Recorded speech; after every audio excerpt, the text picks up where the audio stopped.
Welcome to my class and stories. आज हम discuss करेंगे 12th क्लास का चैप्टर 8 द इंटरव्यू का पार्ट सेकंड, जो कि इसका पार्ट फर्स्ट तो हमने कर लिया था, जिसमें जो है ऑथर के बारे में थे। ये एक ऑटोबायोग्राफी है, एक इंटरव्यू के बारे में है कि इंटरव्यू के क्या मेरिट्स होते हैं, क्या डीमेरिट्स होते हैं, इंटरव्यू को कौन पसंद करता है, इंटरव्यू को कैसे लिया जाता है। ये क्रिस्टोफर सिल्वेस्टर की एक अपनी लिखी हुई एक बात है जो इंटरव्यू के बारे में है। इसका पार्ट फर्स्ट जो था हमने पहले वीडियो में डिस्कस किया था, पार्ट सेकंड अब डिस्कस कर रहे हैं। चलिए स्टार्ट करते हैं। क्रिस्टोफर सिल्वेस्टर द्वारा लिखित एक वर्णन, द इंटरव्यू एक बहुत ही दिलचस्प सबक है जो कि लगभग 130 साल पहले साक्षात्कार के आविष्कार हुए के इंटरव्यू के आविष्कार के बारे में बोल रहा था कि हम अपने पूरे जीवन की यात्रा में इंटरव्यू का सामना करते हैं और कई हज़ार हस्तियां इस प्रक्रिया का हिस्सा और पार्सल है।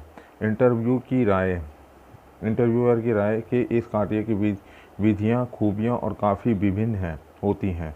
कुछ लोग मानते हैं कि वे सत्य को याद करने में सक्षम हैं, जबकि कुछ ऐसे लोग हैं जो साक्षात्कार के शब्द से एक महान गणना करते हैं। वे इसे हस्तियों के जीवन के एक प्रकार की प्रत्यक्ष मुठभेड़ मानते हैं। इस संदर्भ में दुनिया के कुछ प्रसिद्ध लेखक की राय अलग थी।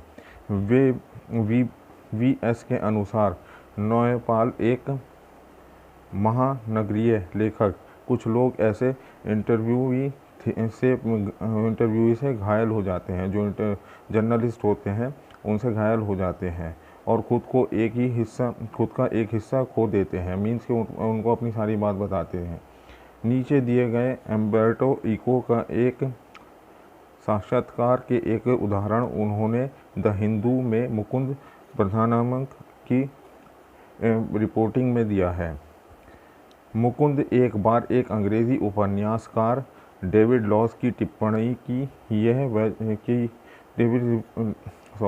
डेविड लॉस की टिप्पणी की वह यह समझने में असमर्थ थे कि इनको इतने काम कर सकता है। अम्बर्टो इको, लोग महसूस करते हैं कि प्यूपिल की कई चीज़ें कर रहा है, लेकिन वे अंत में मैंने पाया कि मैं हमेशा एक ही काम करता रहूं। मुकुंद, कौन सी चीज़ है? अम्बर्टो इको ने बताया, इसे समझना बहुत ही मुश्किल है।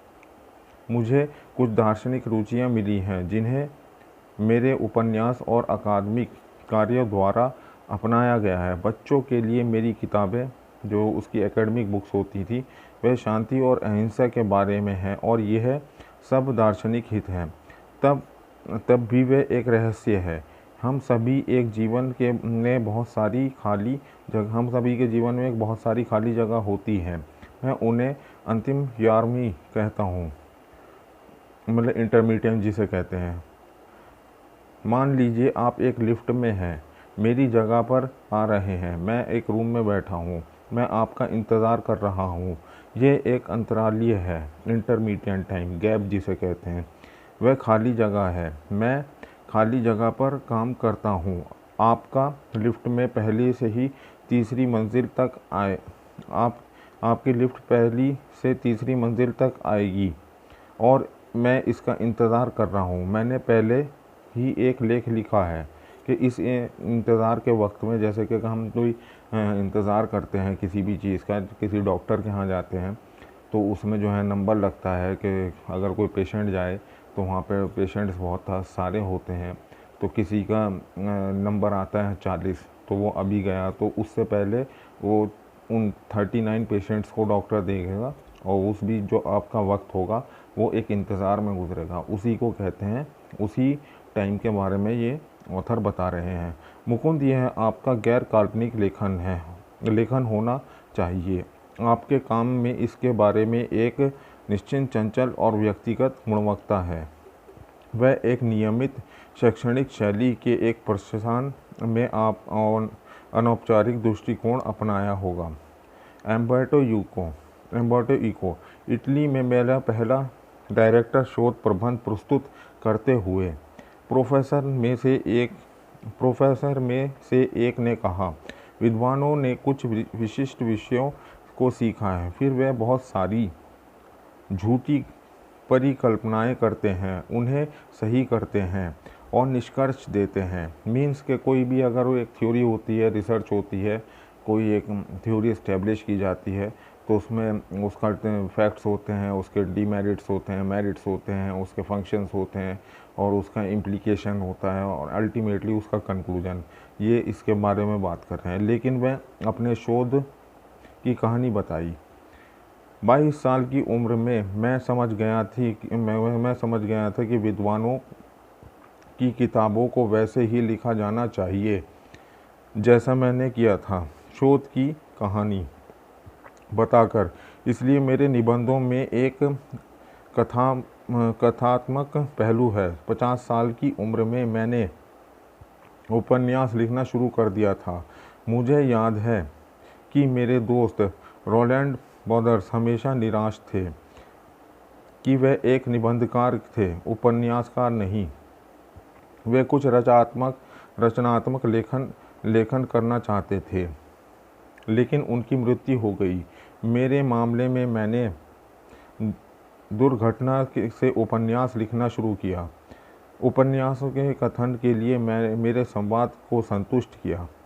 मुकुंद, इस प्रकार आप द नेम ऑफ द रोज़ के प्रकाशन के बाद प्रसिद्ध हुए। आप 5 उपन्यास लिखे हैं। आपने 5 उपन्यास लिखे हैं और कई और गैर फिक्शन पर। उनमें से सेमी कम्युनिस्ट पर काम का एक छोटा सा टुकड़ा है। अगर हम लोगों को अम्बर्टो इको के बारे में पूछते हैं तो वह कहते हैं कि वह एक उपन्यासकार है। क्या वह आपको परेशान करता है? अम्बर्टो इको ने जवाब दिया, बेशक यह मुझे परेशान करता है। मैं खुद को यूनिवर्सिटी का प्रोफेसर मानता हूँ जो रविवार को उपन्यास लिखते हैं। यह कोई मजाक नहीं। मैं हमेशा एकेडमिक सम्मेलन में भाग लेता हूँ। मैं पेन क्लब और लेखकों की बैठक में शामिल नहीं होता जो नॉवेलिस्ट होते हैं। मैं खुद को शैक्षणिक समुदाय से पहचानता हूँ। उपन्यासकार लिखकर मेरी बड़ी संख्या में लोगों तक पहुँचने की स्थिति में हूँ। मैं 1 मिलियन पाठकों के अर्थ विषयक सामग्री के साथ होने वाली की उम्मीद नहीं कर सकता। मुकुंद पूछता है उससे, ये इंटरव्यू चल रहा है। मैं आपसे एक और सवाल पूछता हूँ। आपका उपन्यास द नेम ऑफ द रोज़ बहुत ही गंभीर उपन्यास है। एक स्तर पर यह एक जासूसी कथा और फिर एक तत्मीमासा धर्मशास्त्र और मध्ययुगीन इतिहास में गहराई तक जाती है। बड़ी संख्या में दर्शक द्वारा इनका आनंद लिया जा रहा है। क्या आप इस सबसे हैरान हैं? अम्बर्टो इको, नहीं पत्रकार हैरान है। हम यह भी देख सकते हैं कि कभी कभी प्रकाशक भी हैरान हो जाते हैं, क्योंकि दोनों का मानना है कि लोगों को कचरा पसंद है और पढ़ने में मुश्किल अनुभव पसंद नहीं है। मान लीजिए इस ग्रह पर 6 अरब लोग रहते हैं और उपन्यास 10 या 15 मिलियन में बेचा जाता है। इस प्रकार मुझे केवल पाठकों का एक छोटा प्रतिशत मिल रहा है। इस प्रकार ये पाठक हमेशा आसान अनुभव नहीं चाहते और रात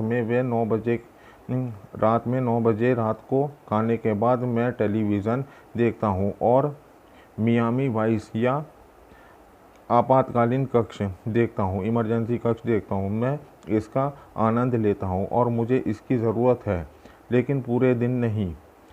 कि उनको यह कहने का मकसद था, जो उपन्यासकार होते हैं लोगों को जो पसंद आती हैं ज़्यादातर जनरल बातें समझ में आती हैं। कठिन बातें जो है पढ़ने में उनको मज़ा नहीं आता। उन्हें सामाजिक स्टोरी, सोशल लाइफ, किसी के बारे में बात करना, क्योंकि ये इजी टू अंडरस्टैंड होता है। लेकिन हर किसी को साइंटिफिक एजुकेशनल लेक्चर नहीं पसंद आते, ये यहाँ पे कहना चाहते हैं। मुकुंद, आप मुकुंद, क्या आप बता सकते हैं मध्ययुगीन इतिहास से संबंधित होने पर भी आपके उपन्यास को अच्छी सफलता कैसे मिली? एम्बर्टो इको, यह संभव है, लेकिन मैं आपको एक और कहानी बता सकता हूँ। मेरे अमेरिका प्रकाशक ने बताया है कि उसे ऐसे देश में 3000 से अधिक प्रतियां बेचने की उम्मीद नहीं थी जहाँ कुछ कैथेड्रल देखा हो कैथेड्रल देखा हो या लैटिन का अध्ययन किया हो। इसलिए मुझे 3000 प्रतियों के लिए अग्रिम किया गया था, लेकिन अंत में इसके अमेरिका में 2 या 3 मिलियन बेच दिया 2 या 3 मिलियन बेच दिया। मध्यकालीन अतीत के बारे में किताबें लिखी गई हैं, लेकिन पुस्तक में एक रहस्यमय सफलता है। इसकी भविष्यवाणी कोई नहीं कर सकता था। अगर मैंने इसे 10 साल पहले या बाद में लिखा होता तो यह समान नहीं होता, क्योंकि काम किया यह एक रहस्य है। मीन्स के उसमें ये बता रहे हैं कि उन्होंने एक दफ़ा 3000 एक कौन प्रकाशन ने उनके कॉपी बनाई, और वो 3000 नहीं, 3000 से ज़्यादा, कई मिलियंस में उसकी डिमांड आई। तो कभी कभी ये होता है कि हम जो चीज़ कर रहे हैं वो सोच रहे हैं कि कम चलेगी, लेकिन कभी कभी उसकी जो है डिमांड बहुत ज़्यादा हो जाती है। ये इसका जो है पार्ट 2 यहाँ पे कंप्लीट हो गया है। इसमें एक इंटरव्यू हो रहा है, वो अपने एक्सपीरियंस को शेयर कर रहे हैं कि क्या उनके साथ हुआ था। वो एकेडमिक थे, लेकिन वो नॉवेलिस्ट थे, जनरल टॉपिक्स पे नॉवेल लिखते थे, लेज़र टाइम में टॉपिक्स लिखते थे। यही इसके बारे में इस पार्ट 2 में इंटरव्यू के बताया गया कि इंटरव्यू वो कैसे दे रहे हैं, कैसे देते हैं। होप डाउन कि आपको ये स्टोरी समझ में आई होगी, और बेहतर के लिए आप खुद पढ़िए। खुद पढ़ना ही सबसे ज़्यादा बेहतर होता है, किसी से सिर्फ एक हिंट मिल सकता है। Thank you very much for watching the video. Thank you.